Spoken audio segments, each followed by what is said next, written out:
தீசிகா என்னதாக்கா? அம்மா பக்கத்து வீட்ல போய் சார்ஜர் வாங்கிட்டு வர சொல்லுச்சு போ. உன்கிட்ட தானே சொல்லிச்சு, நீ ஏன் போ. சரி நானும் வரேன், வந்து வாங்கி கொடு.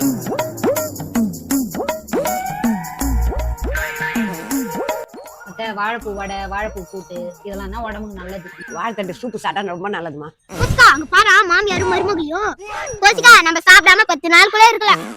ஆனா இவங்க 2 பேர் மட்டும் ஒண்ணாவே இருக்க கூடாது. வா 2 பேர் பிரிச்சு விட்டுறலாம். சரி வா போலாம். உன் உடம்ப பாத்துக்கத்த, உன் உடம்பு தான் முக்கியம். பசங்க எல்லாம் பாத்துக்கணும்.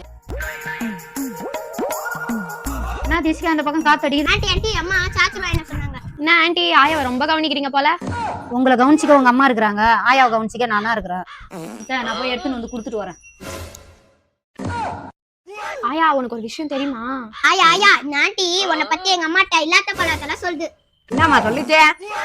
எங்க மாமியாருக்கு வயசு 66, தினமும் தின்னது தண்ட சோறு. ஆயா அது மட்டும் இல்ல, வயசானா வருமா ரத்த கொதிப்பே, எங்க வீட்டுல அந்த கேள்விக்கு தான் மதிப்பு. குளிருக்கு போத்திக்கணும் போர்வை, அந்த கேள்விக்கு அந்த பார்வை. இப்படிலாம் நாட்டி உன்னை பத்தி எங்க அம்மாட்ட சொல்லி சிரிச்சுனுக்குறாங்க. நீ என்னமோ அதுகிட்ட போய் கொஞ்சினுக்குற. இன்னைக்கு அவளுக்கு இருக்குது கச்சேரி. ஐயா நாங்க இதெல்லாம் சொன்னா நாட்டி கிட்ட சொல்ற போறேன். சரி நான் வரேன். என்னத்த சார்ஜர் வாங்காம பசங்க போயிடுதுங்களா? சார்ஜரா? உனக்கு தான் இப்ப சார்ஜ் ஏத்தணும். பேச்சுல ஒரு மாதிரியா இருக்குது. அங்கங்க என்ன சொல்லிட்டு வரா என்னை பத்தி?